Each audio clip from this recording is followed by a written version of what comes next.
Hey, what's going on, guys? Welcome back to episode 9, season 5 of Genshin Impact. Yeah, you heard that right. Episode. Wait, what was it? Okay, 9, 8, 9. I actually just. Bro, okay. Never mind that. We. Right here.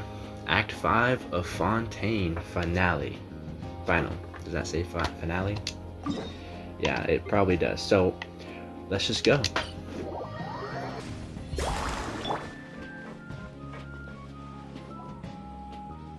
Navia! Oh, it's you. What brings you all here? Hey, we're just having a look around. I'm here to update myself on how things are going here.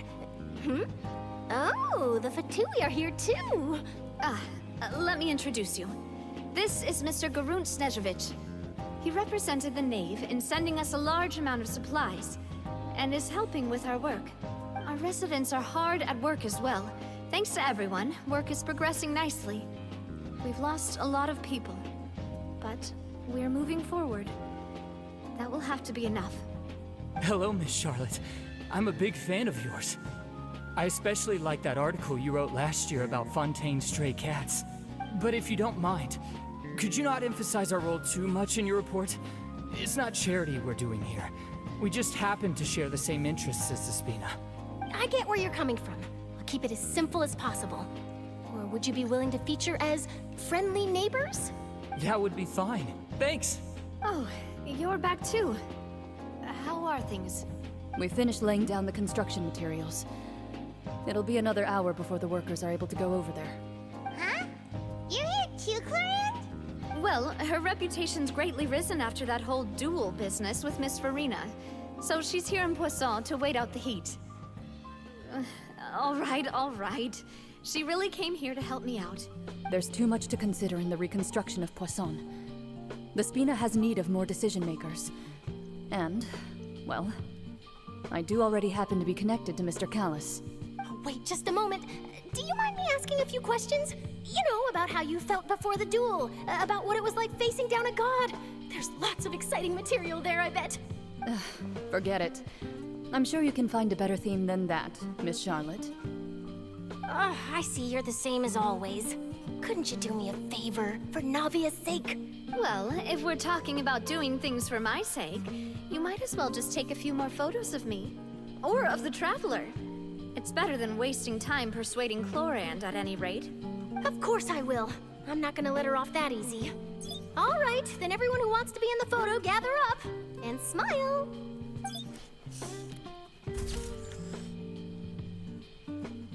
How did it go? Was it a good shot? Did Paimon look cute in it?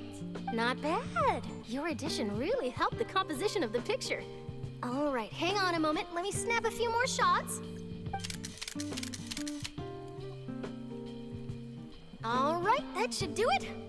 I'll be back here later anyway, so let's call it a day. You're very quick.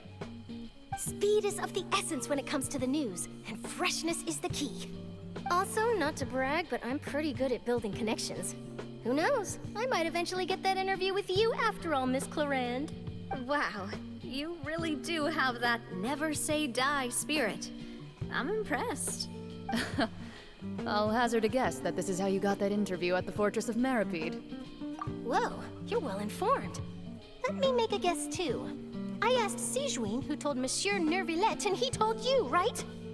That's a very complete information chain. In truth, all Monsieur Neuvillette asked me was, when did the fortress become so friendly towards the media? I told him that it was best not to speak too soon. There's no guarantee that Ridsley will make a personal appearance. You're right. I've got to treasure every moment I have with them. In which case, I'll be making a move first. Stay safe now. And tell me if you hear anything interesting. I'll treat you to afternoon tea in exchange.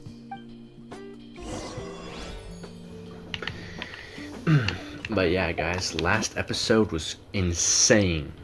It actually lasted so long that by the time I ended the video, right, it was like 12:30 in the morning, right, like the next day, right, like it was insane. So I was super tired and all that.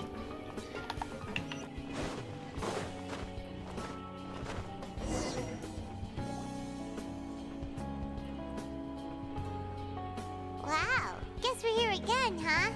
There's a real nostalgic feeling to this place. Looks like you've been missing us. Duke! Did you come all the way to the entrance to greet us? Of course. I'm here to welcome you and our dear Miss Charlotte, whom our good head nurse recommended to me. It's an honor to finally meet the much-rumored Duke. Thank you for consenting to my visit to the fortress, sir. No need to thank me. But that said, I shouldn't be the focus of your interview. I trust you recall our agreement? Of course, of course. All right then, this way.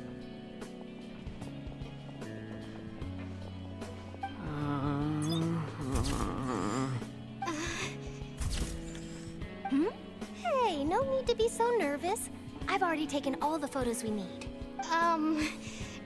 Miss Charlotte, do these pictures really need to be published on the cover of the Steambird? It would seem that Miss Lorvine doesn't want her face to appear beside that of Mr. Jurier, Sir, please don't say things like that. But it looks like dear Mr. Jurier denies it. Might this interview be very important to you then?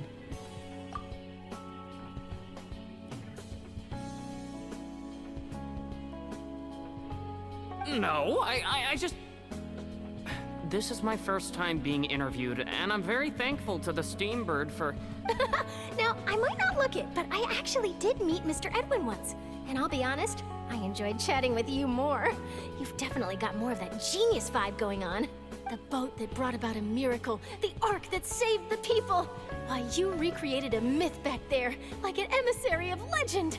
Still, if I might ask, where's that flying ship now? Huh! Looks like Charlotte's trying to get herself another exclusive scoop. I have to apologize, but that ship is presently in the bowels of our factory. I'm afraid it won't be easy for you to get a shot of it. Really? Well then in that case, could I have an interview with you to make up for that loss? You already know my answer, I'm afraid. Best you interview our head nurse instead. Or perhaps you'd like to take another photo of this couple of researchers? Did you really have to use the word couple? Well then, 2 solo photos will do. Is my hair messed up? Please, someone help me have a look. Things sure are getting pretty lively here. We've seen this kind of thing before. Oh, seems like everyone's here. Would any of you like to try this new drink I came up with? Ah, Siegeween. Hey, Miss Charlotte. Why don't you, take some pretty photos of our head nurse? Sure. Come on, Miss Siegeween. Over this way. Let's find a brighter spot. Huh? Sure. Do I have to smile? So, how have things been at the fortress? Same old, as you can see. Fontaine's undergone some changes, but this place is still more or less the same. Other than that flying ship, it got a tad too much attention, I think. That's why I decided to let the interview go through. We should direct more public opinions toward the behind-the-scenes heroes. Am I right, Mr. Jurier? Miss Lorvine? You're too kind, sir. I believe that you too should have your day in the sun. Not that you would want that, which is a pity. I'll just leave the spotlight to you two. I see. Lots of things happened that day, huh? Anyway, regarding that Harbinger, I'm not sure you remember, but his 3 young followers are still waiting for his return. He sure did win them over, huh? I'll tell them that there's good news and bad news. The good being that their boss seems fine, and the bad being that they must face extended sentences for abetting his escape. Oh, actually, what about you? Are things gonna change for you too? What change can there be? The fortress will keep chugging along, and so will my duties. As to what Miss Farina's departure will mean for the nation, and if our laws and governance will be transformed, we'll leave those to the folks in the overworld. Hey everyone, the photo shoot's done. Good. In that case, let's call it a day here. Thanks for your cooperation.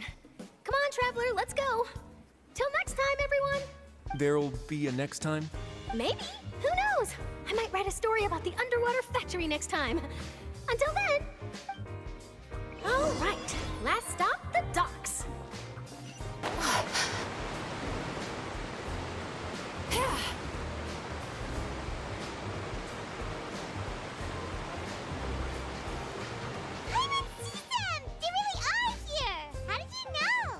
Navia mentioned that she stayed in touch with Linny and the others after working together. Apparently, they've been at the docks distributing these strange pockets the whole time since. Traveler, Paimon. And Miss Charlotte, too. Would you like a magic pocket? What sort of gadget is it? It's a wondrous bag that can be used to carry many things. The water level has returned to normal, but if you see any of your things floating around, you can use this to carry them. Or you could trick a friend into doing it for you. Trick a friend? I wonder which of my friends would fall for that.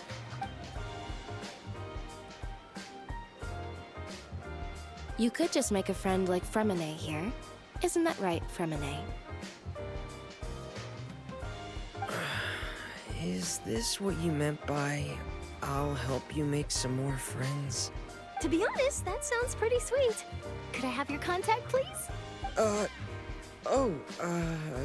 Sure. Please, write down my address. Lynette sure is working hard to help Fremine socialize. He was the one who proposed doing this. He even wants to assist in our magic shows. Yes, I was planning to first introduce Pear as an assistant, and later Fremine himself. In the future, I think we can leave underwater escape magic to him too. That said, would anyone want to see a diver escape underwater? Oh, it'll work out. Every journey begins with the first step. He'll become a part of our show eventually. Lynette, could you come over? Miss Charlotte says she wants to take a picture of us. Got it. My, that Charlotte is rather perceptive. She got rid of everyone the moment she realized I had something to say to you. So, how have things been, Traveler? Father says that you did a great deal during the latest events. She's very grateful for your contributions to Fontaine. That's all right. We were more than happy to help. So, what's she doing now? Oh, I guess you haven't heard. Well, after Lady Farina left, Father and Monsieur Neuvillette opened negotiations, during which he gave Fontaine's gnosis to her as a diplomatic gift. A diplomatic gift? A gnosis? Yes, I was quite surprised at first myself. But when I thought it over, there were actually a number of things going for it. It could have been done as an apology for the incident with Lord Child, or as thanks for his help in tying the all-devouring narwhal down. Furthermore, Father did also lend significant aid to Fontaine and Poisson. That's true, but this is a gnosis we're talking about. Doesn't this seem a bit irresponsible? I would agree, but I've also heard that it seems that Monsieur Neuvillette has had a significant change of heart regarding the matter. So there's some reason for this that only Neuvillette knows about? I suspect you'll have to ask him about that yourself. Yes, speaking of which, I did see him strolling around the entrance to the Fortress of Meripede a while back. Isn't he real busy and stuff? Paimon didn't think he'd have the time for that. But back to the topic. The gnosis was given to the knave, right? What about Child? They say that he's returned to Snezhnaya to recover from his wounds. I hear that the recent disaster really did a number on his health. That's true. When you think about it, we've had loads of run-ins with the Fatui. To think we'd be allied with them this time. So shocked by such a simple switching of sides?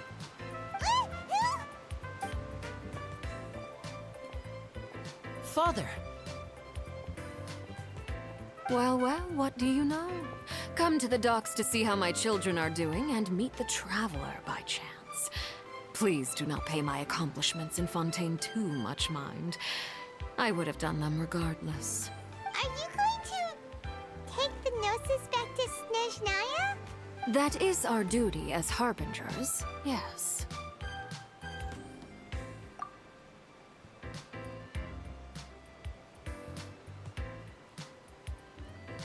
Don't be too preoccupied with sides. The goal of the Fatui concerns not a single place or person, but the entire world. With such a grand goal in mind, it is inevitable that we must wear many masks. Switching my masks is something I've always done. Well, that depends on many things. No one truly knows what the future holds. What good is honesty if you can't rely on it forever? As for you, I very much look forward to our next collaboration. Good things cannot be achieved alone, and you've proved yourselves to be great partners. A vision?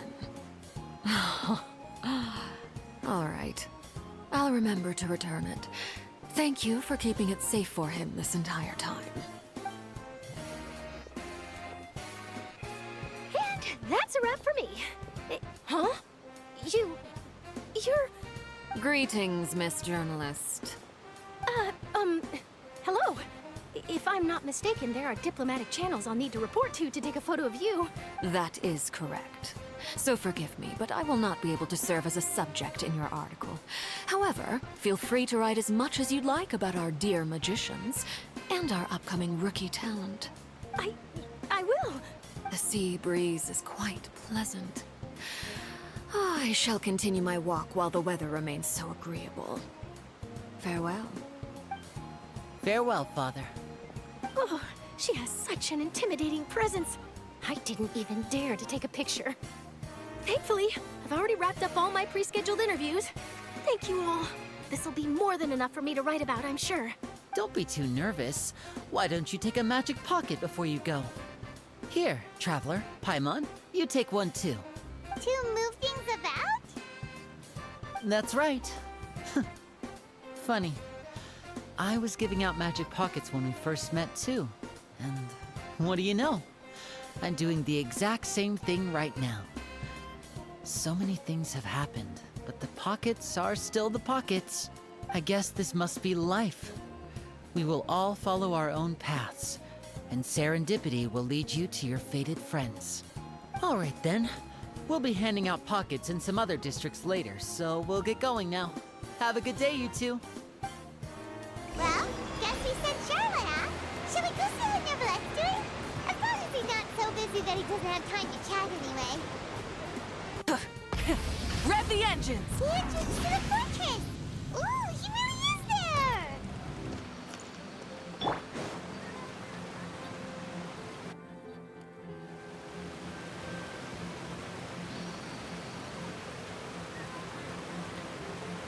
So, you really are here, Neverlette! Paimon didn't think you were going to have free time this hour of the day. Really? Oh, I suppose you must have met Mr. Linney. He took the time to greet me earlier when he passed this way. In any case, you came at a good time. I was just considering reaching out to you to set up a meeting, so I may explain some things that I haven't had the time to before. Aw, Paimon's glad that you remembered. Thank you for keeping us on your mind, what with you being busy and all. Alright, let's have it then. How was Fontaine actually saved? The whole business is still quite the mystery to us. It is strange how words can often leave a bitter taste in the mouth when it finally comes time to say them out loud.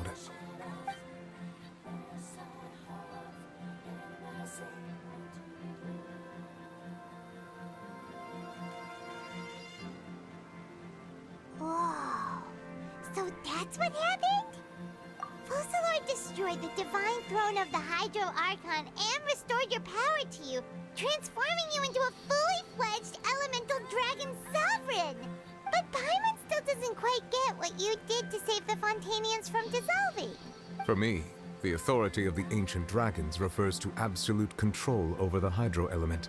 Fontainians were incomplete humans born of Egeria's use of the power of the primordial sea, with constitutions similar to that of mimics. But so long as those primordial energies remain within them, I could use the ancient dragon's authority to grant them true blood, after the fashion in which life was first brought into being on this planet. In other words, when I gave my verdict, Fontainians became true humans, and thus would naturally no longer be dissolved by water from the primordial sea. For Fossilor must have counted on you to make that decision as well. Your verdict was the key to making the prophecy appear to have come true while saving everyone. Yeah, and in a manner of speaking, Fossilor finally managed to fulfill the original Hydro Archon's wish to turn Oceanids into real people too! It seems from your expressions that you still have more things you wish to ask. Ask away. I will tell you the truth as I know it. I have investigated his case along many avenues, and I have learned that he once fell into an unknown chasm when he was young. There, by chance, he awakened the all-devouring narwhal. But whether it be by sentiment or reason, that should not have been enough to consider him the root cause of the disaster. At most, he would have had tangential liability. As for the judgment passed by the Oratrice during the trial, whether it was due to that liability by association or Fossilor deliberately using him to buy time for us on the assumption that he would be able to hold the creature off, I cannot say. Guess Fossilor had Fontanians in mind the whole time. In the end, it was thanks to her that they finally became real humans. Hang on a second. Paimon suddenly got another question. Back when Fontanians hadn't yet become real humans, were the children they had also transformed Oceanids? Life has always flowed like water. Do you recall how Fontanians would often come to the Fountain of Lucine to pray for children? Yeah, Lynette said the fountain is where all the waters in Fontaine converge. In truth, even those couples did not know that such prayers were no mere custom, instead a form of ritual. Those Oceanids who were blessed within the spring water would later descend as new humans in the coming months. Paimon sorta gets it now. Either way, seems like this ritual won't be of any further use, but it'll probably live on as a local custom. Ask away. I will tell you the truth as I know it. Yeah, about that. Risley said Farina has already left. What's that all about? Ah, Lady Farina. The people are only aware that her death sentence has not been carried out. She abdicated the post of Hydro Archon and left affairs related to that title to me, before leaving the Opera House. I related Fossilor's words to her faithfully and completely. After hearing them, she seemed neither saddened nor comforted. She simply said that she was tired and needed to rest. Having said that, she then packed her things and moved out of the Opera House, not unlike how an ordinary person might. But she's still got a place to stay, right? You need not worry. I will make arrangements to ensure that she will not want for food, clothing, board, or travel. In truth, I am somewhat happy for her. The wear and tear on her spirit will, of course, take time to heal. But now that she no longer has to play the role of Fossilor the Hydro Archon, she can finally lay down her burdens and lead a normal life. What about you then? What are your plans now that you've regained your full powers as the Hydro Dragon? After Fossilor passed on, the Oratrice also ceased to function. This matter will directly affect our trials. After much careful consideration, I've decided to take over its role in our courts. From now on, I shall hear cases and pass verdicts by myself. Looks like you're still considering stuff from the perspective of the Udex, huh? As an elemental dragon, there are indeed many things that I must do. But this power and this duty, in a manner of speaking, you could say that both were granted to me. As such, before I attend to my other responsibilities, I must first and foremost continue to serve Fontaine as its highest judge. The duty of the Hydro Sovereign and the duty of the Udex shall coexist within my person. Additionally, the Hydro Archon's departure has brought about another problem, which is that the Opera House shall no longer produce indemnitium. That's true. That power was derived from the people's faith in the Hydro Archon, wasn't it? Wait, but the various mechs and machines in the city are all still okay. Where are they getting their energy from? As I am now, I have full command over New Musia, and it can serve as a complete substitute. Another reason why I cannot quite leave Fontaine immediately. Wow. This ancient dragon's authority stuff is really quite useful, huh? Ask away. I will tell you the truth as I know it. Oh, that's right! They say you've given it to the knave as a diplomatic gift or something! Leaving aside their intentionality, the two Fatui Harbingers have indeed done much for us during this crisis. Their sole remaining goal in Fontaine, at least at this point, would seem to be the Gnosis. The Oratrice has ceased to function. The Hydro Archon's divine throne is now no more, and I do not need the Gnosis's power.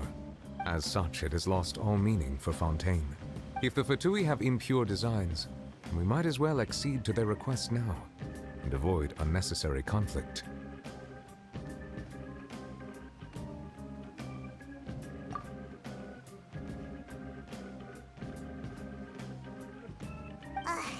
What complicated considerations? Paimon thought you were just giving it to them out of gratitude to the knave and as an apology to Child. Ask away. I will tell you the truth as I know it.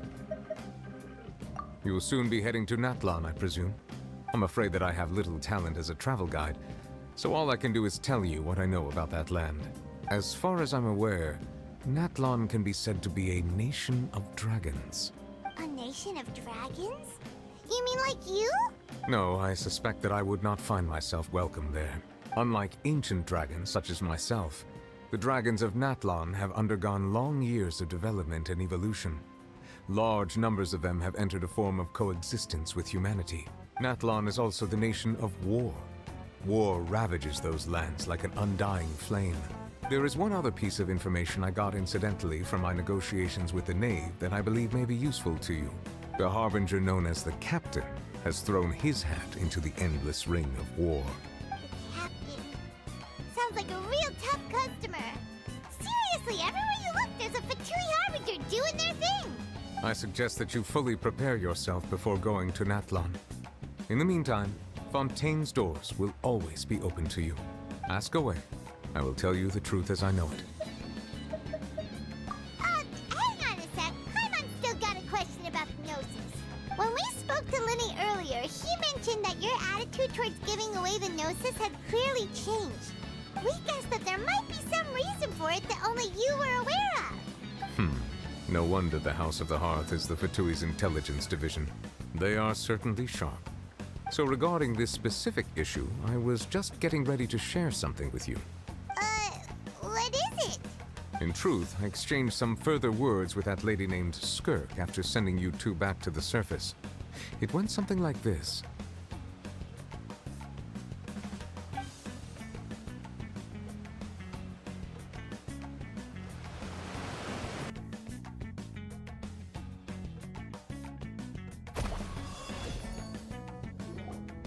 Well, we're going to head topside to see what's going on. You hurry over soon as well, all right, Nervalet? What next? The all-devouring narwhal isn't here, so I'm no longer getting any interference. I can finally catch the scent of your power, what it's made of. It is the authority of the planet's primordial dragons, but with something very similar to a god's curse mixed in. It's quite a novel blend. I'm sure I've encountered something like this before. What was it again? I do not know what you speak of.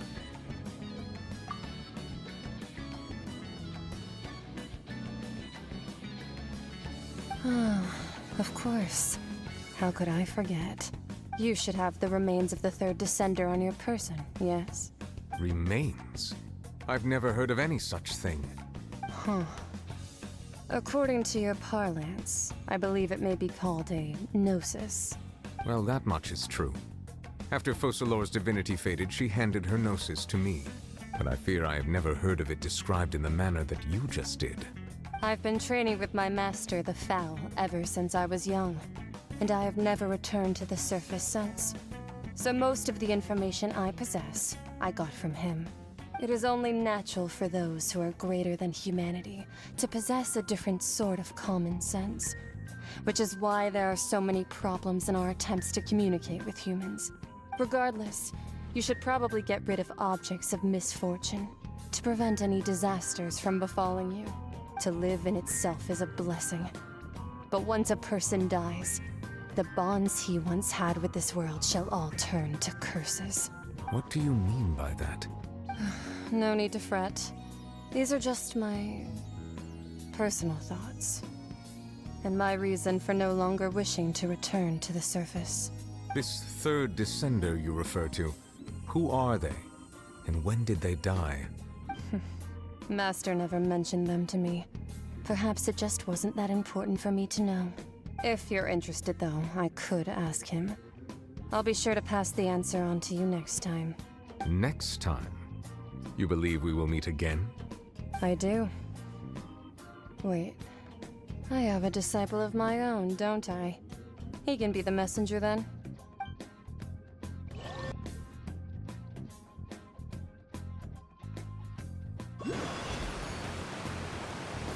That's what she told me. Whether it would prove useful or not, I wanted to pass that information on to you.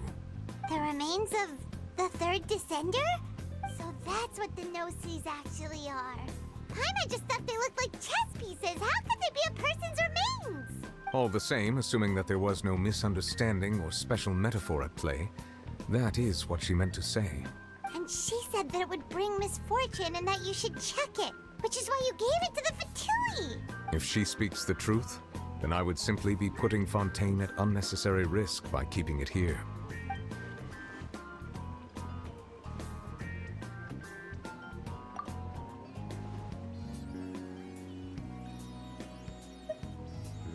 I had guessed that you might already be familiar with this concept, but I did not expect you to be one of them.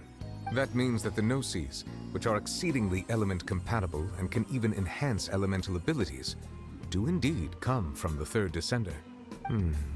I wonder, does your body also possess similar properties? Like being able to use elemental powers without a vision. That does sort of count as special compatibility, right? No, let's not think about this stuff right now. It just feels creepy. Comparing the Traveler to the dead third descender and all. That's what you say, but this topic still feels like bad luck. Once Child recovers, let's get some more answers out of him. Or go look for his master and get the answers that way. I too believe it unwise to make too many blind guesses when information is lacking. The same is true of being at court. All right. Whatever the case, it seems like the crisis here in Fontaine's over for now. Yes. All of Focalor's efforts were for this moment as well. But she sacrificed herself in the end as a god, and she suffered through all those years as a human. Was that really what she wanted? I suppose that would be the mystery of a god's will. I suspect not. But once in a while, I too would guess that if wishes were like the clouds in the sky, they will one day return to the earth as raindrops. Life flows like water, and rain is the final answer. The water levels may sometimes tilt one way or another, but the rain falls fairly upon all. And what, ultimately, is the difference between the rains that fall upon all of us?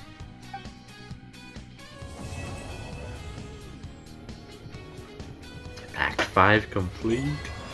What?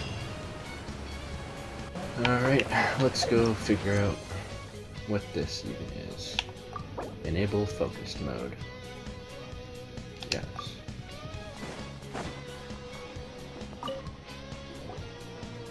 Perfect. It's you two. I have a commission here that has your names written all over it. In fact, I'd even go so far as to say you're the only ones for the job. The only ones for the job? Huh. If our help is really that important, it's probably some Archon class commission, right? The Adventurers Guild doesn't employ that kind of classification system. In fact, this commission is also probably not nearly as intimidating as what you're expecting. All it asks us to do is to find a missing person. Huh? Then why did you say we were the only ones for the job? I came across this commission while reviewing our backlog not too long ago. It seems simple, but our records indicate that over a dozen successive efforts to complete it have all ended in failure, despite attempts by several accomplished and renowned adventurers. With the reputation of the Adventurers Guild and the performance of the Sumeru branch at stake, it's in our best interest to assign this commission to the adventurer with the highest completion rate over the past few years. Well, that's us for sure. All I'm asking is for you to give it your best shot. If it proves to be beyond your capabilities as well, I'll talk to the commissioner about canceling the commission. Okay, so who are we looking for? And what is it about this commission that's made it so hard to complete? This commission was jointly issued by the residents of Vimara Village. They say one of their own villagers has gone missing. But the problem is, they don't know the missing person's name. They can only provide information about his general appearance. They're all from the same village, but they don't even know his name? If so many adventurers have failed to complete this commission, maybe this missing villager doesn't exist at all. Could it be some sort of a prank or something? Unlikely. Several villagers came by to issue the commission, and judging by their appearance and tone of voice, they seemed incredibly sincere. It certainly didn't seem like a joke to them. Besides, putting up a commission requires a processing fee. There aren't many upsides to a prank that costs Mora to carry out. In any case, it would probably be best to go to Vimara village and ask around first. The Adventurers Guild does have some information on hand, but I would say anything you can learn directly from the villagers would be far more reliable. The best way to avoid misdirection is to go to the source. Alright then, let's go! Paimon's starting to get really curious about this whole thing.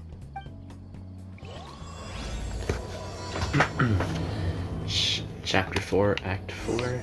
I don't... Bro, what is happening? Faster! We made it to Vimara Village! Why don't we talk to some of the villagers to learn a little bit more about the missing guy? If this commission is really as challenging as Catherine made it out to be, we're gonna need to carry out a very detailed investigation. Need a surfboard? Hello there. You looking to buy something? I do business in this area. Oh, no, we're adventurers. Catherine sent us to look into a commission here in Vimara Village. Ah, so you're here about that then. Ah, you're not the first, that's for sure. We've certainly made a lot of trouble for you all. To be honest, we aren't holding out much hope. Many adventurers have made their way out here, confident they'd be able to help us, only to leave soon after with nothing to show for their efforts. We've pretty much had it up to here in questions, and the area around the village has practically been overturned in search of clues. But no one has been able to make any headway. So, this person we're looking for, what's his name? Where did he live? Does he have any relatives? I don't know. I really have no clue. I couldn't tell you. Okay, guess you are really sick of answering questions. I'm sorry, I didn't mean to sound short with you. I was actually just giving you my answer to your questions. I know it may seem like we don't have anything to offer by way of information, but I promise you, we all have a very strong impression of him. When you live in the same village as someone, you develop a lot of memories together, you know? We just don't know the specifics. Maybe we did at one point, but that information is long gone by now. At least that's what everyone in the village seems to think. We've all exchanged what we know, and that was the only logical conclusion. Alright, specifics aside then, what kind of person was he? Young guy, in his early 20s probably.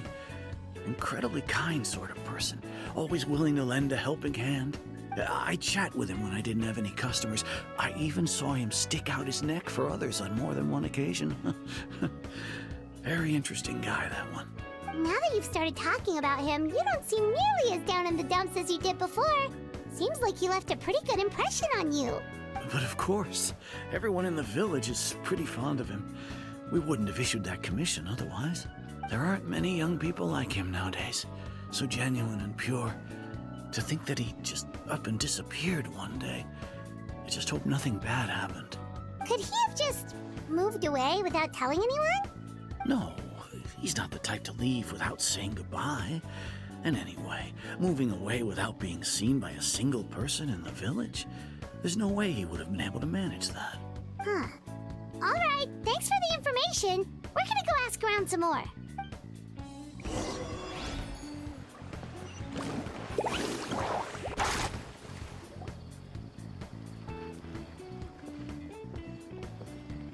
It's the guests I hear. Hi, Grandpa Amadea. We're here to help you look for the guy that's gone missing. Ah, so that's what brings you to these parts. Coming all this way for our sake. That's so very kind of you. With your help, I trust that young man's case is in good hands. Could you tell us a bit about him? Of course. I'm happy to help any way I can. With my failing eyesight, I'm afraid I can't offer much about his appearance. But I do remember hearing the sound of his voice. Not recently, of course. That loss has left me feeling quite empty. I don't think his parents are still living in the village, but somehow he never seemed lonely. In fact, he was usually the one offering companionship to others. He would often take time to visit the elderly or play with the orphans in the village. And whenever someone had something on their mind, he was there to listen with open ears. He always knew just what to say. As the village chief, I owe him many thanks. Helping villagers navigate difficult moments in their lives should have been one of my responsibilities. But he was often the one rising to the occasion. Wow. He seems like such a nice and gentle person. No wonder his disappearance affected you all so much. But, you wouldn't happen to know any details about his name, address, or family situation, right? I'm ashamed to admit it, but I just can't remember. No matter how you look at it, I should know those things. But for some reason, no matter how hard I try to remember, the information just doesn't come. Perhaps my age really has caught up with me this time. It's okay. There's no need to force yourself to try and remember. We'll figure something out.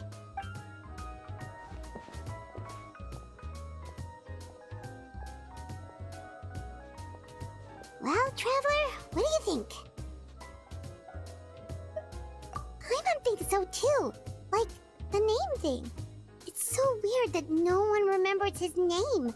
And nobody has been able to tell us anything about his family or where he lived. It's like this guy's been erased from reality or something. Wait, so you're saying it's not that he's been erased, necessarily, but more like he never existed to begin with? Okay, Paimon's gonna need some time to process that one. Someone who only exists in people's memories?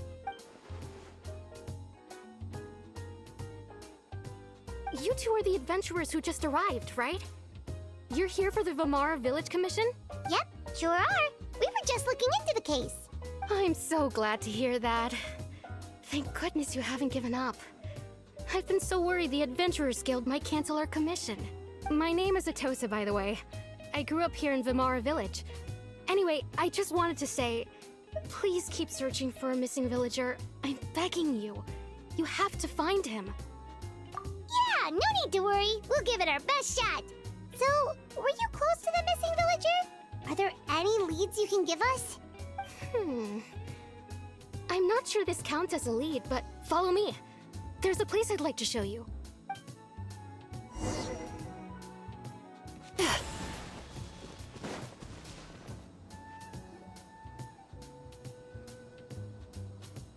Is this the place? Under this tree? Yep. I know it doesn't look like much, but this place is very meaningful to me. It's so full of memories. We used to always sit together under this tree and talk. Sometimes we would look up at the clouds in the sky or stop to feel the wind against our skin. We could sit there for hours at a time, never realizing how long it had been. I was actually adopted by the people of Vamara Village. The forest rangers found me in the woods as a child. I was surrounded by such good people, and growing up in the village was so lively. Still, there were times when I couldn't help but feel incredibly alone. Alone? How should I put it? When something's bothering you, or when you have good news to share, you always want to talk about it with somebody. But for the longest time, I didn't know who I could talk to, or if I should say anything at all. Everyone has their own problems to deal with. Even if I might want to confide in others, I don't want to become a burden. Really? You know exactly how I feel? Wow, that sounds really nice. You're quite lucky. When it comes to our missing villager, well, I guess you could say that to me. He felt like both a family member I could rely on and a friend who could really understand me. No matter what came my way, I knew I could always talk to him. He was so thoughtful and pure, and patient too. Whenever I talked to him, he would always seem so interested, as if the things I was describing were just as important to him as they were to me. Ever since he disappeared, there's been so much I wanted to tell him. No, none of those things matters now. I just really want to see him again. Wow, you two must have been really close. Did he ever tell you anything about himself? He mostly just talked about interesting things he saw around the village. He'd share a lot of his own wild ideas as well. Oh, right! I did ask him about his parents once. But all he said was, they're not here anymore. I didn't know whether that meant they had left the village or passed away, and I didn't want to pry. Still not much to go off of. Look at me. Talking your ear off and still nothing to show for it. I'm sorry I wasn't more help. The last time I talked this much in one go was when we were still together. Oh, come to think of it, every time we talked, it always seemed to be around dusk, just like right now. Time always passed by really slowly. Even when it felt like we'd been talking for hours, the sun would still be at the same position in the sky. Well, time always seems to pass slower when you're relaxed, right? What's wrong, Traveler?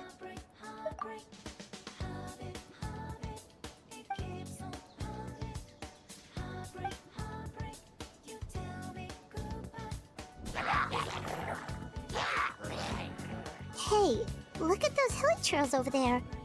Doesn't it seem like they're acting a little strange?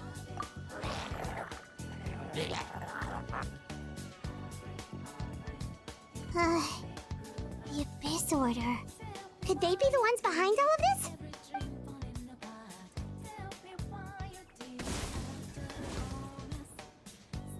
Uh-oh, we've been spotted! Quick, get ready to fight!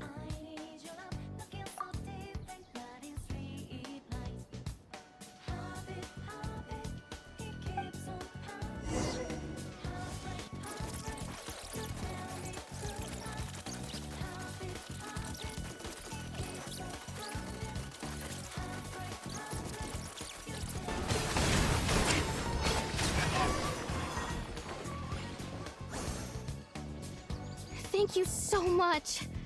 I wasn't expecting monsters to show up. If you hadn't been here, I'm not sure what I would have done. It was no trouble. Now that I think about it, the healing trolls around Vilmara village have been a lot more active lately. They seem agitated and would often attack anything in sight. Chief Amadea doesn't allow the children to play in the area around the village anymore. Maybe the Abyss Order really is involved. Well, we should head back and check out the situation in Vilmara village just in case. If the Abyss Order is plotting something that could spell trouble for the villagers.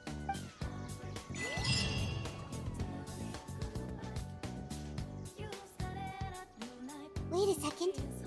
The person! It's Dainsleif!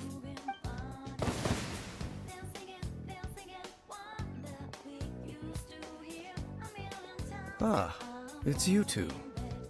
Oh, a friend of yours? Well, I'll leave you all to it then.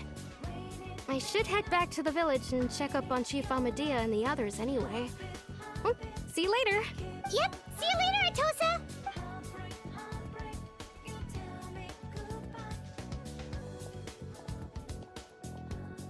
Why do you always have to pop up out of nowhere like that? Is it your life's mission to jump scare us or something? It's hardly personal, or intentional for that matter. As long as you and I are both in pursuit of the Abyss Order, we're bound to cross paths. Ah, so you're here to investigate the Abyss Order then. That would explain the monsters you were fighting just now. Naturally. Hold on. Are you not here for the same purpose? No matter. It may have taken you a while to catch on, but I'm sure you've also realized by now that there's something strange about this place.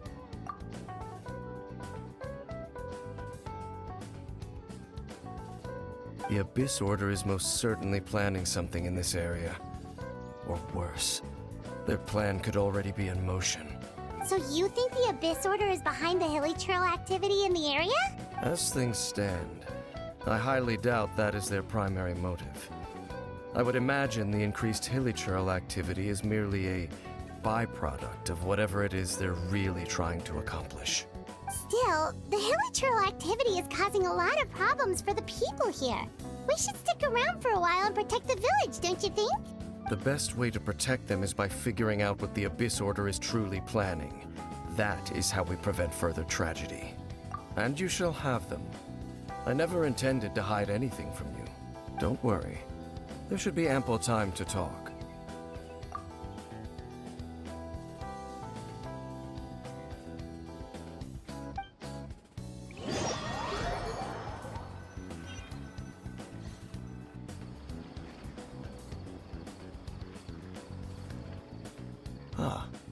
So that was the commission that brought you here to Vimara Village. Someone who seems to only exist in people's memories. That is indeed quite intriguing. I would agree that it's unlikely you have a simple missing persons case on your hands. However, any possible connection to the Abyss Order is still unclear. It appears all we have by way of clues is increased hilichurl activity. And that is certainly not much to go off of. Right! That mysterious voice she heard in her brother's memory. The one who called himself a sinner. Who is he? Traveler, let me ask you this. Do you believe your sibling to have betrayed you? I sense hesitation in your words. After all, you still haven't figured out the whole truth of what happened. There's still hope for the two of you to reconcile. Irreparable damage has not yet been done. The sinner you wish to know about, his situation is different. He and his fellow sinners have long betrayed me, and long betrayed their nation. His name is Vedrfolnir, the Visionary. I'm loath to admit it, but he is also my kin, my older brother. Your brother? There were 5 of them, the 5 sinners of Khanria.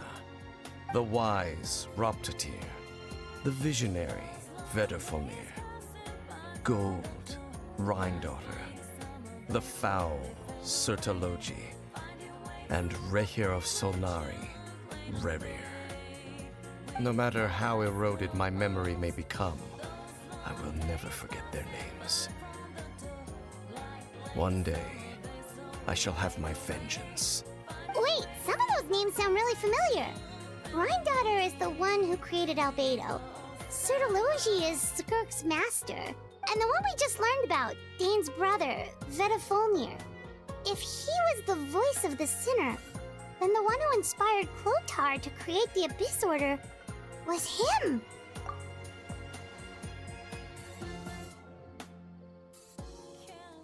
They were once people of great esteem in Khanria. Those who carried the hopes of the nation. They were the best of their peers, outstanding in their respective fields. 6 of us, together. We should have been the ones to prevent the disaster. The ones to stop the Vinster King from continuing to rock the foundation of the world.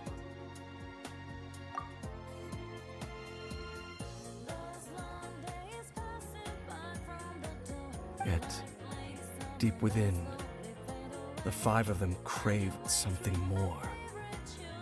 They could not resist the call of the Abyss, and divided among themselves a power that could destroy the world.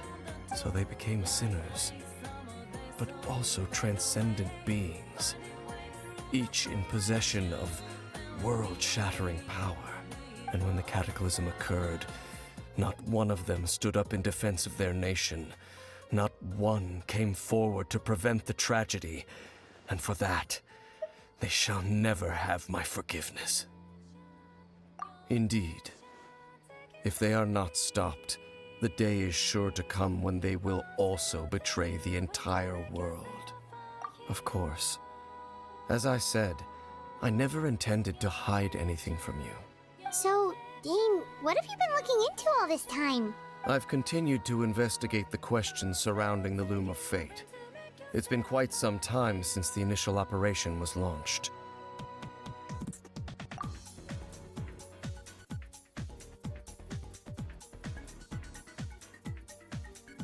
By retrieving the eye of the first field tiller, we were able to stop part of their plan from coming to fruition. Oh, Paimon remembers! Weren't they going to use it to corrupt Osile and make a god or something? Indeed. However, it's obvious that was just some sort of technical experiment. The eye was integral to their plan, yet somehow, despite failing to obtain it, they've skipped the experimental phase and found some other way to keep moving forward. There are many signs pointing to that effect. Then what should we do? It's not too late, is it? Our most pressing concern is to determine the purpose of the Loom of Fate. From there, we'll be able to deduce the Abyss Order's true objective. Based on the intel I've gathered so far, I suspect the Loom of Fate is related to the ley lines in some way. The ley lines? Traveler, you were able to observe your siblings' memories last time, yes? I believe that was due to the fact that the ley lines in that area were unstable. My recent investigation has shown that Abyss Order activity in a particular area is usually followed by a series of issues with the ley lines. Wait, then our commission here in Vimara Village, the person who seems to exist only in people's memories, could it be connected?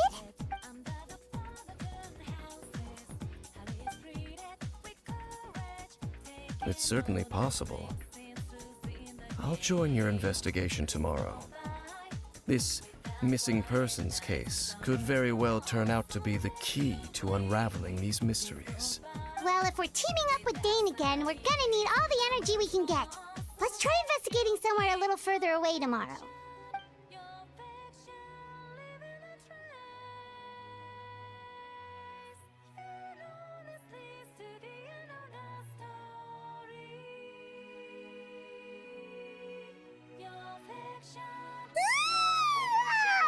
So tired.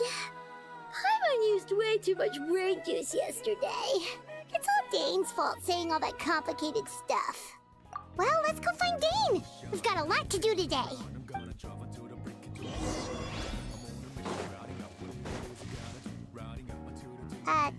Dane? Hello, Dane? Why are you just zoning out over here? Did something happen?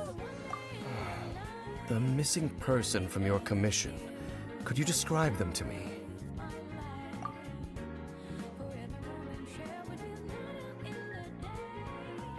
Oh, young guy? Early 20s? Seriously, Dane, what's going on? There appear to be certain memories in my mind that aren't there before. Memories of him. Maybe we just talked too much about him yesterday and you had a weird dream or something? No, it wasn't a dream. They're memories. Memories that suddenly appeared in my mind after I woke up. And I'm certain I've never met this person before. I remember handing him the eye of the first field tiller. What? Okay, so this missing person definitely has something to do with the Abyss Order then. Indeed. And it appears he possesses the ability to implant memories into the minds of others. Wait then. All the memories the villagers have of him, could they be fake too? Maybe they never knew him at all. But why would he do something like that? Whatever the Abyss Order is planning, an important truth has been revealed to us this morning. What sort of truth? That their goal is still to obtain the eye of the first field tiller. They haven't stopped searching for it. I am the only person who knows its location. Perhaps implanting that particular memory was an attempt to interfere with my mind in some way. Your concerns are not entirely unfounded. I don't believe the Abyss Order is capable of altering reality like that just yet. However, considering their single-minded pursuit of the eye, I would say an equal level of caution is in order on our part. Come with me. We must check whether the eye is still in our possession. Oh, so you're going to take us to where you hid it?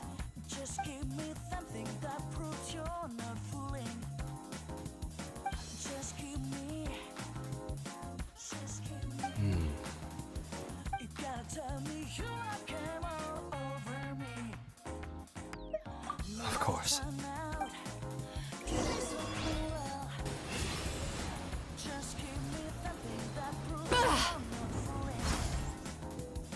So you hid it way out here? Not an easy place to discover, that's for sure. Well, let's go check to see if it's safe. Traveler, wait.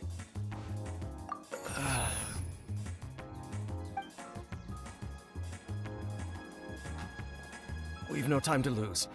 Let's head inside.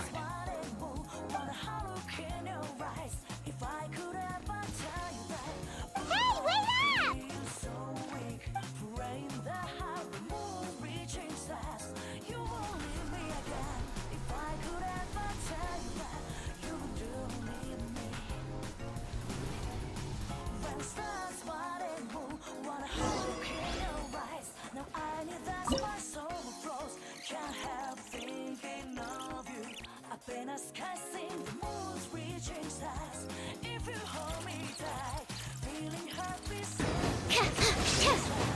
It appears the mechanisms here have changed over time. You can access the upper floor through the side door. Perhaps you should try reactivating the mechanism over there.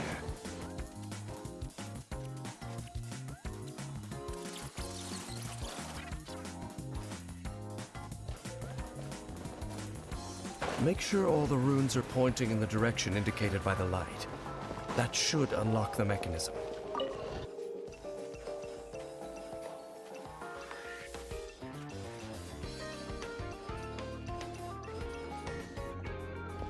Ah, the door's open. Let's go. Our destination is just up ahead.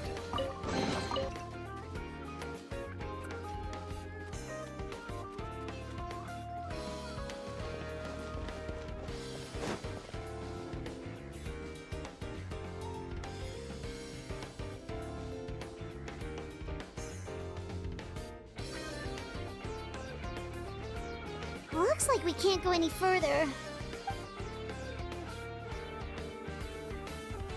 Be on your guard. I sense the presence of the Abyss. It's the Abyss Order! They're here!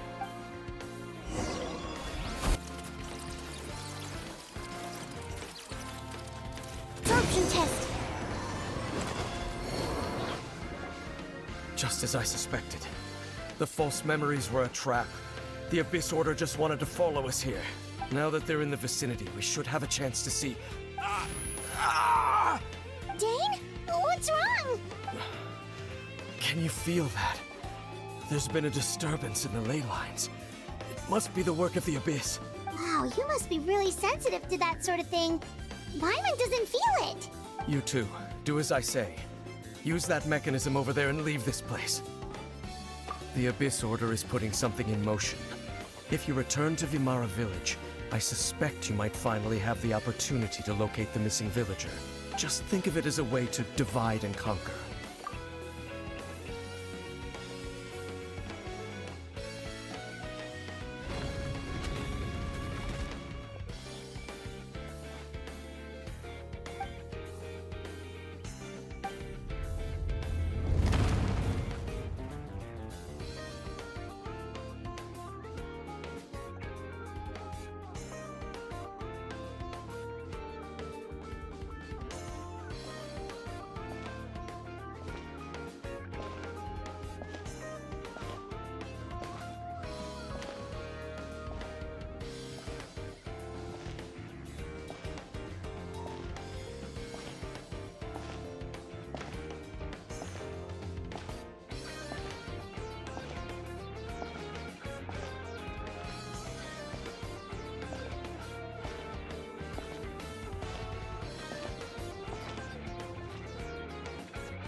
I knew going along with your trap would be the only way to meet with you face to face.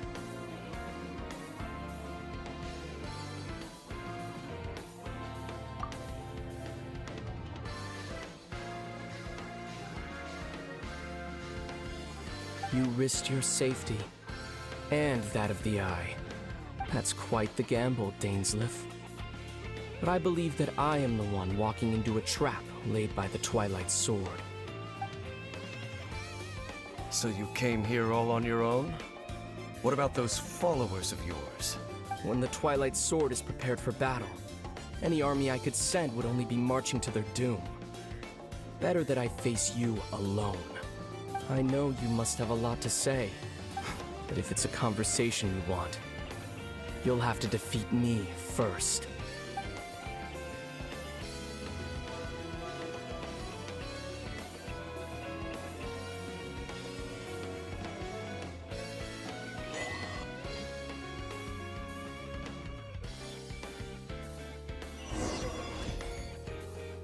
The Abyss Order's on the move! The ley lines are all out of whack! We better hurry back to Vimara Village and see what's going on!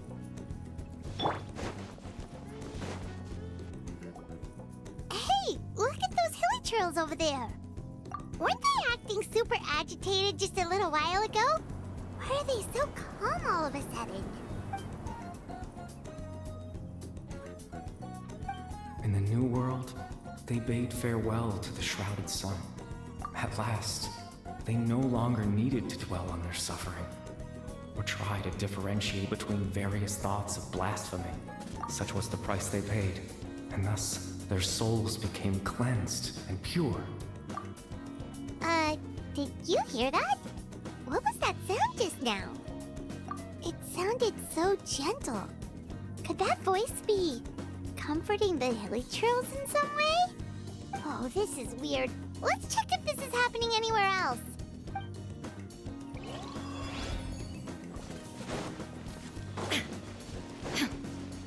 Looks like the same thing is happening over here too. The hilly trails are calm. You see, we're both still here. We've reclaimed an endless amount of time to love. Release your tears. You no longer need to hold back your sorrow.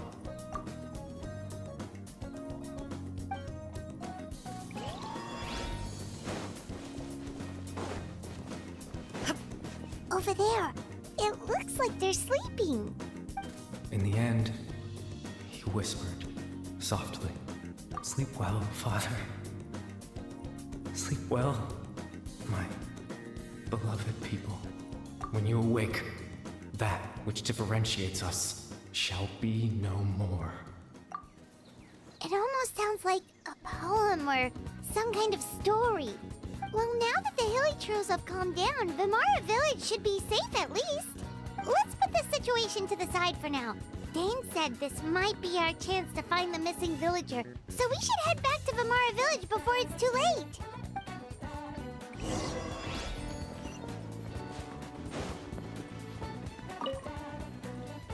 Grandpa Amadea, is everyone all right? The Abyss Order seems to be up to something nearby. The Abyss Order? This is the first I'm hearing of it. Thank you for your concern. But as far as I'm aware, it's been business as usual here in the village. Well, that's good to hear. Oh, also, you didn't happen to come across any clues about the missing villager while we were gone, did you? Someone's gone missing, you say? Who would that be? Huh? You know, the young guy from Vimara Village. The one you've been looking for all this time. You posted a commission with the Sumeru Adventurers Guild. That's kind of the whole reason we're here, actually. Your missing persons commission. Ah, I do apologize, you two. I hope I'm not worrying you too much. I'm sure it's just my age making me forgetful again. At least right now, I can't seem to recall whatever it is you're referring to. Perhaps you should try asking someone else. But how is that? All right. Thanks for your help, Grandpa Amadea.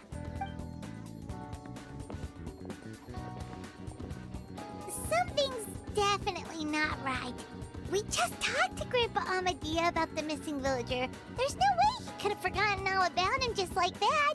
What do you think, Traveler? Could everyone's memories of the missing villager have been erased again? You're right. We should narrow down the possibilities first. Let's go ask someone else then.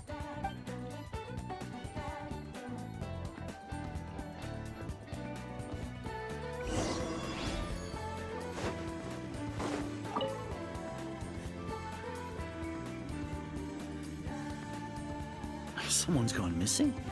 Who? Just as expected. That guy you said a bunch of nice things about earlier? The one you always used to chat with. He's around 20 years old, and you said he was a kind, warm-hearted person? Oh, I know who you're talking about. Really? You remember? There aren't many young people who've earned that kind of praise from me. If you're certain that's what I said, then there's only one person who fits the bill. No doubt about it. But why'd you say he's gone missing? Yeah, I just saw him leave the village. There was someone else with him, too. They couldn't have gone far.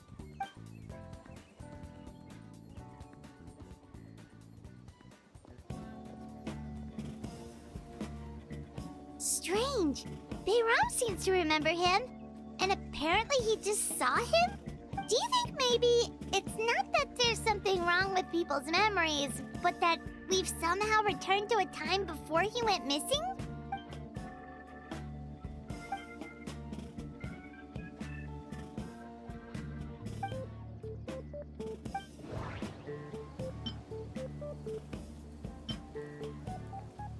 If this person only exists in people's memories, maybe we're in someone's memory right now. Right!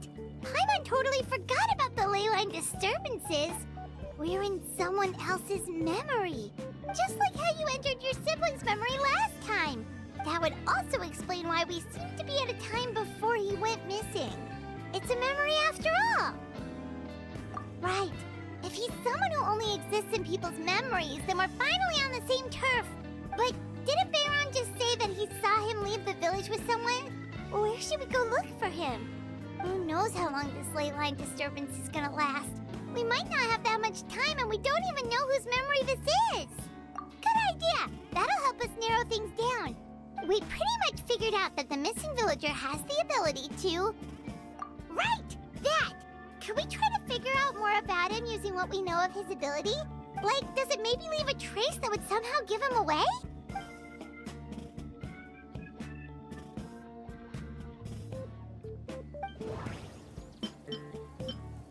If time is allowed to pass within the false memories, there's a higher chance they might conflict with someone's original recollection. That would make it much harder to avoid suspicion. No wonder! All this time and the sky hasn't changed a bit! That must mean time isn't passing! That's the tell of the fake memories! The implanted memories are basically taking place outside of the regular 24 hours of the day. If the memories included the regular passage of time, it would be easy for people to tell that something was off. Like there could be overlap or something. People might start to wonder why they remember doing two different things at the same time of day. That's why he makes sure the memories take place at a specific moment in time rather...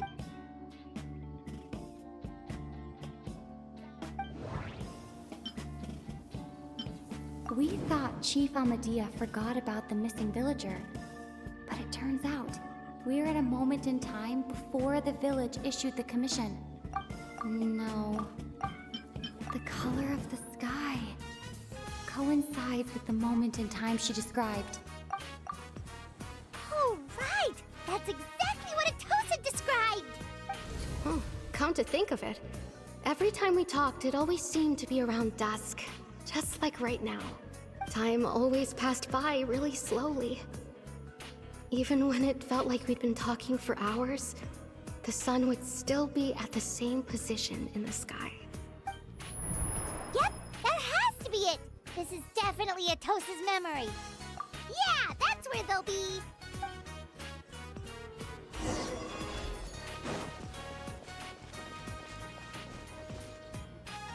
So, you see, Granny Jahiet was a mercenary when she was younger.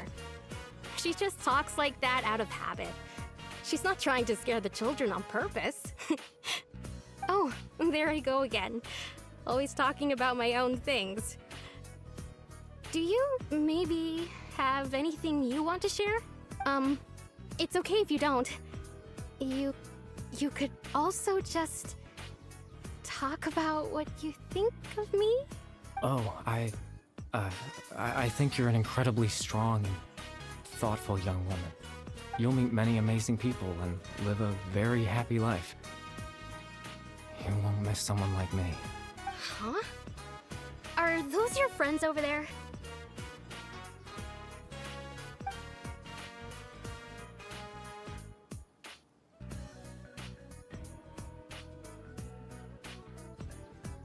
Oh, right! This version of Atosa hasn't met us yet! Friends? I guess you could say that. It must have taken them a lot of effort to find me. So, I should see what they need. I'm sorry, Atosa. We'll have to continue this conversation another time. Another time, huh? Yeah, okay. I'll head back to the village then. Talk to you some other time.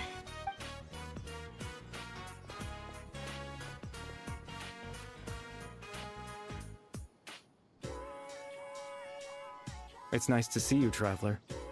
I believe this is the first time we've met.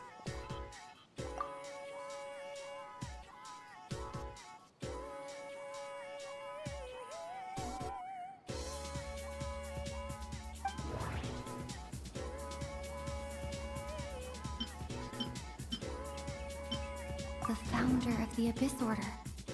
The man who broke the curse of immortality.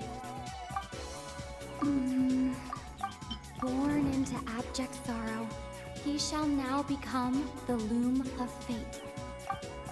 You're Caribert Alberic. Oh, you know me? That's quite the surprise. I don't believe I've met you before. Oh, I see. It was the memory, wasn't it? Your sibling's memory. You saw me from back then. This is Atosa's memory. I came here to say goodbye to her, but I suppose I'll just leave her a message instead. Come, let's find somewhere else to talk.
I suppose you could call it the realm of my consciousness.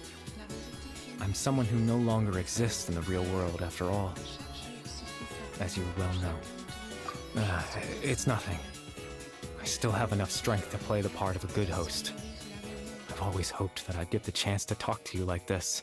And now, the time has finally arrived.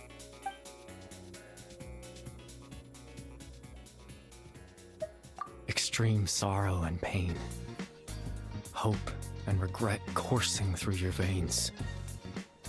And a degree of abyssal power that defies comprehension. Father told me that once I possessed all those elements, I would become the Loom of Fate. But despite his intentions for me, I never truly became the Loom of Fate. I was merely used as a means for its construction. In truth, I died the moment I set everything in motion. The person you see before you now is nothing but a remnant of consciousness left over within the Loom of Fate. As for your question, the Loom of Fate is a device capable of weaving ley lines. In its primitive form, it can only be used to create and implant memories. But as more of it is completed, its power becomes stronger and stronger, until finally, it has the power to weave real ley lines of its own.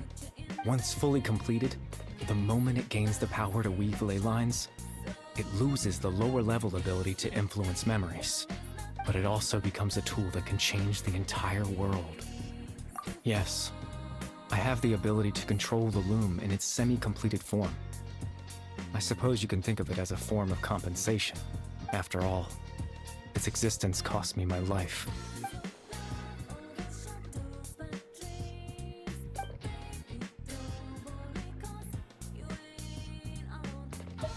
Ah, that.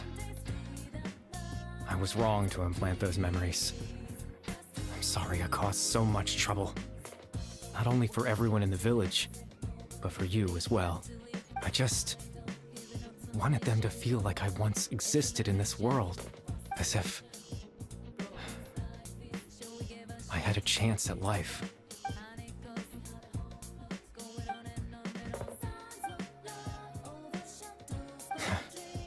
I know what you must be thinking. Why would I do something so meaningless? But I just couldn't accept it. I had to know what it would be like if I had my own life. What kind of person I would be. What other people would think of me. Chief Amadea, Baram, Granny Jahiyat, Atosa.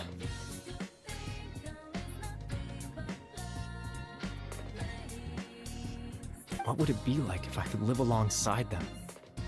No cataclysm, no curse. Just a quiet life in a peaceful village. I was curious, so I selfishly tried to have my own life. Even if that meant piecing together the version of myself that could have been. One memory at a time. I know it sounds stupid. After all, my life ended a long time ago. Any chance at living was stripped away from me when I was 8 years old. My consciousness left to mature in an illusory world of nothingness. Even the form you see before you was nothing but an invention based on my father's appearance. An imagined version of what I would look like if I had the chance to grow up.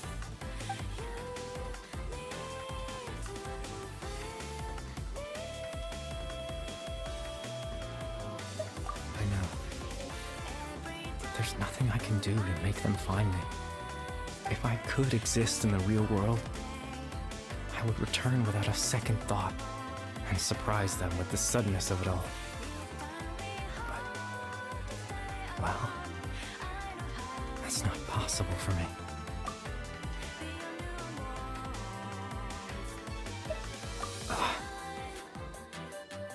I know.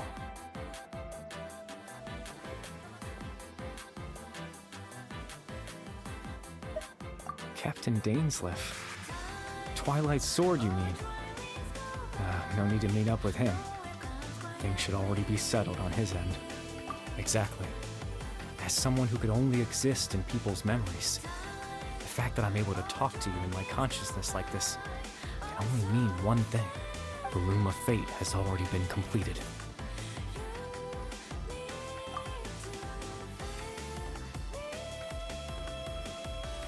No need to worry about Captain Dainsleif. He's absolutely fine. The only reason he lost the eye was because I happened to guess exactly what he was planning. Captain Dainsleif has had the eye inside his body this whole time, hasn't he? His plan was to lure the Abyss Order to a false location, capitalizing on their pursuit of the eye in order to have the chance to confront the prince. He would then hand the eye to you and tell you to take it away from that location. That way, Captain Dainsleif could accomplish his own goal and ensure the safety of the eye all at once. A very thorough plan. That's right, because in his mind, he had given it to you already.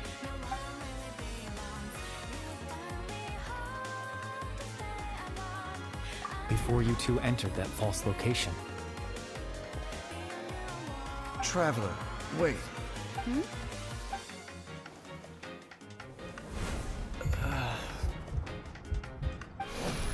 We've no time to lose. Let's head inside.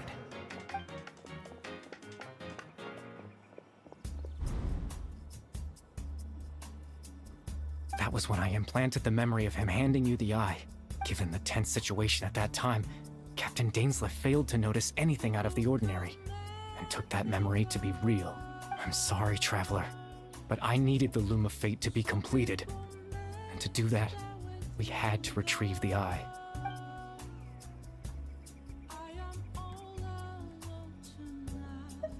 I promise I'm not trying to conceal anything from you, but I truly have no idea what the Prince is planning. Tevat's ley line system is deeply entrenched in the planet. Creating new ley lines can neither replace nor extend the ones that already exist. In the face of everything they could be planning, I fear I'm too insignificant to even get a glimpse of the bigger picture. In any case, I had my own use for the Loom of Fate, and my goal, at least, has been achieved. You remember my father, don't you?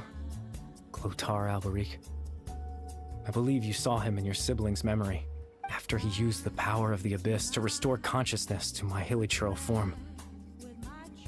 I suffered from an indescribable level of mental anguish. To comfort me, my father told me a story. That this was a fairy tale world where I had to take on the form of a little monster. That story managed to dispel my fears. Even if just for a moment. My goal was simple. To use the Loom of Fate in its near-completed form, when its ability to create memories was at its strongest, to implant a specific memory into the minds of the hilichurls. In that memory, I would tell them a story, just like my father did for me. It was a story of fairy tales and love. But more than anything, it was the story of us.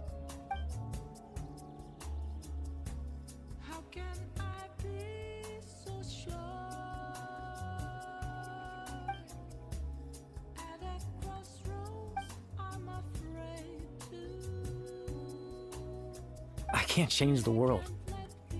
Not when I lost the very right to exist within it. Implanting those memories, that was the most worthwhile thing I could offer. All that's left of my existence is a wisp of residual consciousness tied to the Loom of Fate. In truth, that trace of my consciousness should have dissipated long ago. My goal was the one thing that allowed me to hold on all this time. But now, the bedtime story is finished. And it's finally time to rest.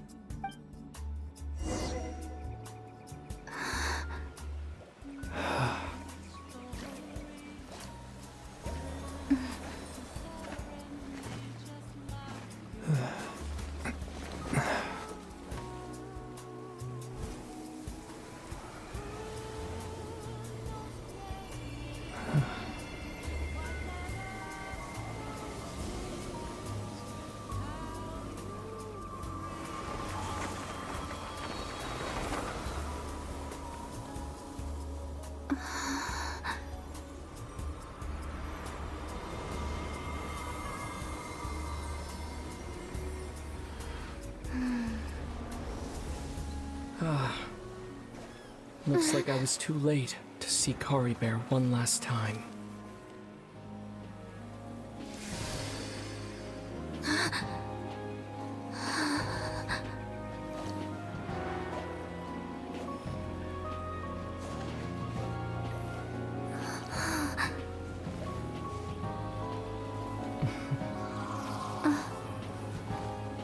Kari Bear's consciousness is gone, and this space will soon disappear along with it.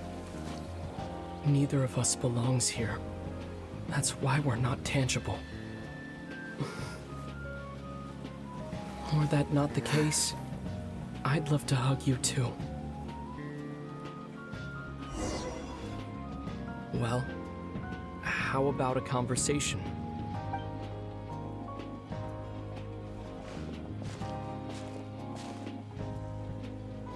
The chance to just stop and talk like this is certainly not easy to come by. Wouldn't you agree?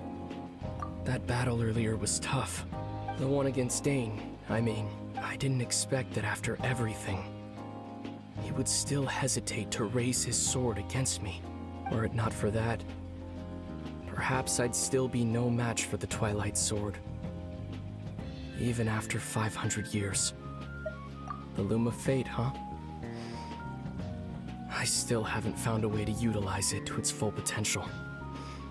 But there's still time before the heavenly principles awaken. Yes, for 500 years now, ever since the cataclysm in Conria, there's been no sign of activity. Not long ago, you witnessed the Hydro Archon destroy her divine throne. Yes, such a flagrant disregard for the rules. And still Celestia took no action. I suppose that's proof enough of the Heavenly Principles situation. However, the Heavenly Principles will awaken. We just don't know when that will be, or what might trigger it. You could say that. Just look at Kari Bear. He was so pure and single-minded. The space we now find ourselves is a perfect representation of who he was. Quiet and peaceful, even as a hilly churl.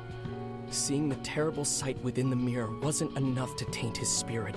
He brought comfort to the people of this world, even though he was denied the very right to be a part of it. So ask yourself this. Who was it that deprived him of that right to exist? Of course, that's only one example. My feelings about the heavenly principles are too complicated to explain in just a few words. Lumine?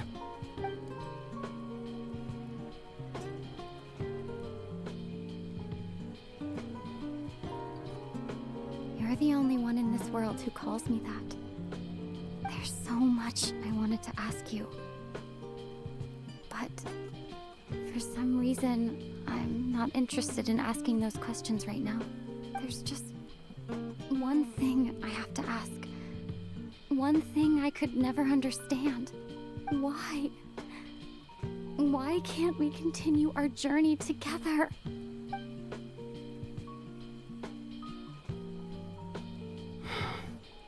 At the end of my journey, I arrived at a place known as the Sea of Flowers at the end. Do you remember? A long time ago, when we traveled between worlds together, you told me. You wanted to find a place in the universe where that one flower was in full bloom. To have a place like that suddenly appear before me? Well, would you think of that as a coincidence? You mean? I miss you too, Lumine. But as this war continues to rage, and as I continue to seek that final answer, I don't even know how to face myself sometimes. Let alone my own sister. What's going on? This space has lost its tether. I doubt it'll be able to exist much longer. In fact, aside from our ability to physically interact with each other, there's something else you should know about this space. With Kari Bear gone, we won't be able to remember anything that happened here. Everything in this space will be wiped from existence, including all memory of our reunion. You're only telling me this now?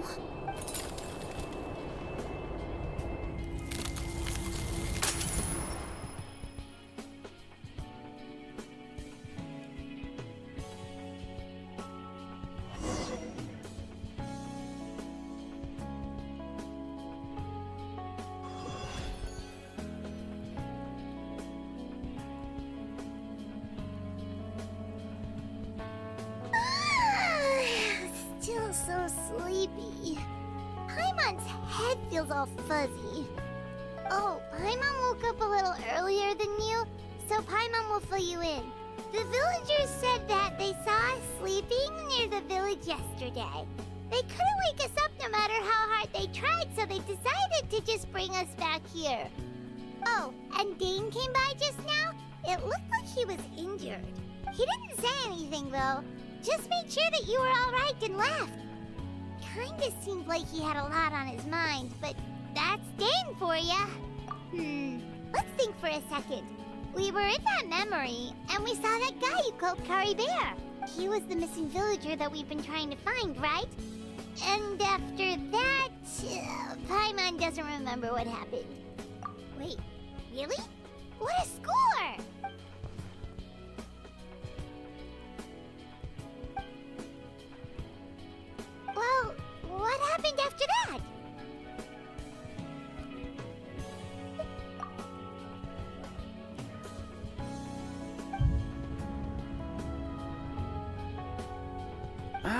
there you are.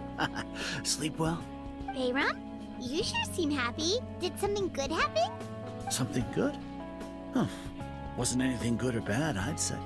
It's just that, well, the village organized another search party yesterday. It didn't feel right to leave all the searching to the adventurers. So there we were, searching away, when suddenly this one guy said it all came back to him. According to him, one day around dusk, he was passing by this one tree outside the village, and he saw our missing villager. There he was, sleeping under that tree all by himself. His parents came a little later to wake him up, and they all left together. It looked like quite a happy family, apparently. And after that, well, we all started to feel like that really is what happened. Kind of strange that we forgot all about it for so long. Oh, and we also remembered his name, Curry Bear. Now, that's not a name you hear every day. Would have been helpful if we remembered it sooner.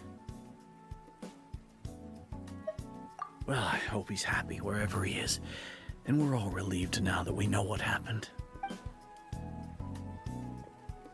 Seems like everyone thinks Curry Bear left the village. That's probably for the best. At least they have some sort of explanation now. Paimon wonders how Atosa's doing. Maybe we should go check on her. If she hasn't remembered like everyone else, we can tell her what happened.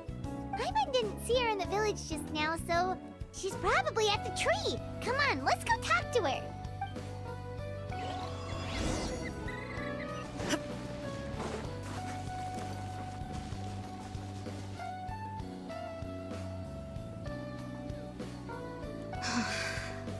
Hey, Atosa, how's it going? Oh, it's you two. I was just about to go looking for you. I wanted to thank you. I was part of the search party, so I remember what happened to Curry Bear now. Honestly, I just can't believe I forgot something so important. It's funny, but I have this feeling he told me the same thing. I just can't seem to remember when. I guess it doesn't really matter anyway. Life is made up of a series of memories. As long as I hold on to our time together, he'll always be a part of my life. I'm just happy I got to meet him. So, who cares what happens in the future, right?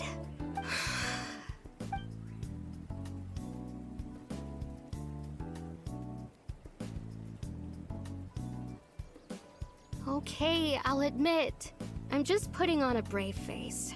I was dumped, wasn't I? Otherwise, why would he just leave like that without saying goodbye? You don't need to comfort me. I'll be okay. It's just like Curry Bear said.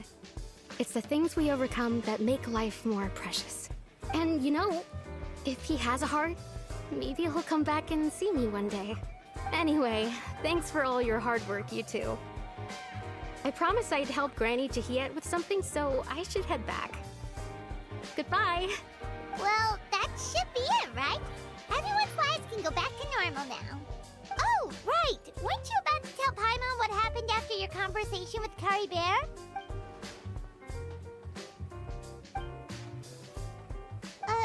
A picture?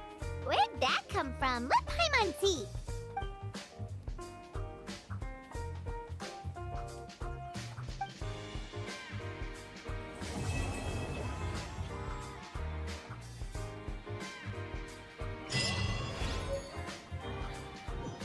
Well, that's going to end this episode off here, guys. If you enjoyed, make sure to leave a like and subscribe. God bless y'all. And as always, peace out.